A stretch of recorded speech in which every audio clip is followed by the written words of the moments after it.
اقرأ باسم ربك الذي خلق صدق الله العظيم ফেনী সাহিত্য ফোরাম কর্তৃক আয়োজিত আজকের এই সিরাত সম্মেলনের সম্মানিত সভাপতি, উপস্থিত মেহমানবৃন্দ, উলামায়ে কেরাম এবং বই প্রেমিক আমার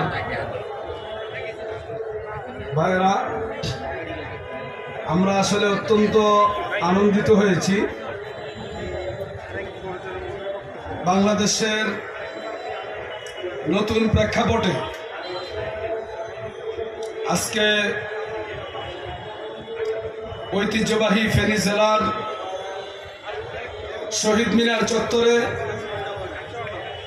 সাহিত্য ফোরামের উদ্যোগে একটি ঐতিহাসিক ওনারা দায়িত্ব পালন করছেন। এজন্য আমার ব্যক্তিগত পক্ষ থেকে, আমার দল বাংলাদেশ খেলাফত মজলিস এবং আমাদের আমির আল্লামা মামুনুল হক সাহেবের পক্ষ থেকে ফেনী সাহিত্য ফোরামকে জানাচ্ছি অভিনন্দন, মোবারকবাদ।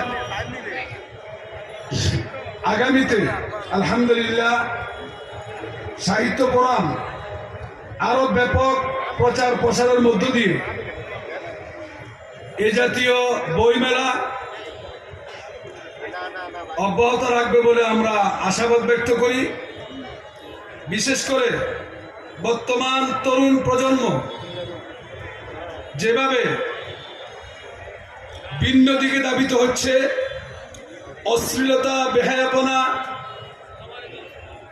অর্থাৎ অপসংস্কৃতি যেভাবে তরুণ সমাজকে, আমাদের কোমলমতি শিশুদেরকে গ্রাস করে ফেলছে, সেখানে আজকে ফেনী সাহিত্য ফোরাম একটি ঐতিহাসিক দায়িত্ব নিয়েছে বলে আমি বিশ্বাস করি।